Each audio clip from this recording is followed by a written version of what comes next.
Hello everyone, আসসালামু আলাইকুম। কেমন আছেন আপনারা সবাই? আশা করি সকলে ভালো আছেন। আজকে আপনাদের মধ্যে শেয়ার করছি হিনোয়েকে 8 ছোটো একটি আপডেট। আর ভিডিওতে দেখতে পাচ্ছেন মামুন এন্টারপ্রাইজের ফ্লিটে যুক্ত হওয়া যে এই দুটি হিনোয়েকে 8 রয়েছে সেই দুটি জাতিসের একটি। আর এই মামুন এন্টারপ্রাইজের বর্তমান অবস্থা যে 8 কীরকম বডি হচ্ছে বা কেমন হচ্ছে, এই সম্পূর্ণ ছবিগুলো আপনারা এই ভিডিওর একদম শেষে পেয়ে যাবেন। সো আশা করি আপনারা বুঝতে পারবেন যে 8 কীরকম হচ্ছে। আর এই ভিডিওটা আমি এই বাংলাদেশে যখন প্রথম ঢাকায় 8 হচ্ছে ডেলিভারি হয় তখনকার সময় করা, কিন্তু আমার ব্যস্ততার কারণে এই ভিডিওটা আপলোড দিতে বেশ লেট হয়ে যায়, তাই আমি আজকে আপনাদের মাঝে শেয়ার করছি।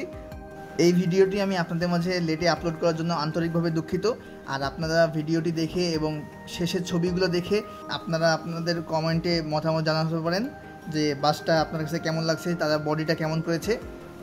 আর বলে রাখা ভালো, মামুন এন্টারপ্রাইজ এই বাসগুলো হচ্ছে ঢাকার যাত্রাবাড়িতে সাফায়েত ইঞ্জিনিয়ারিং ওয়ার্কশপে বডি নির্মাণ করছে।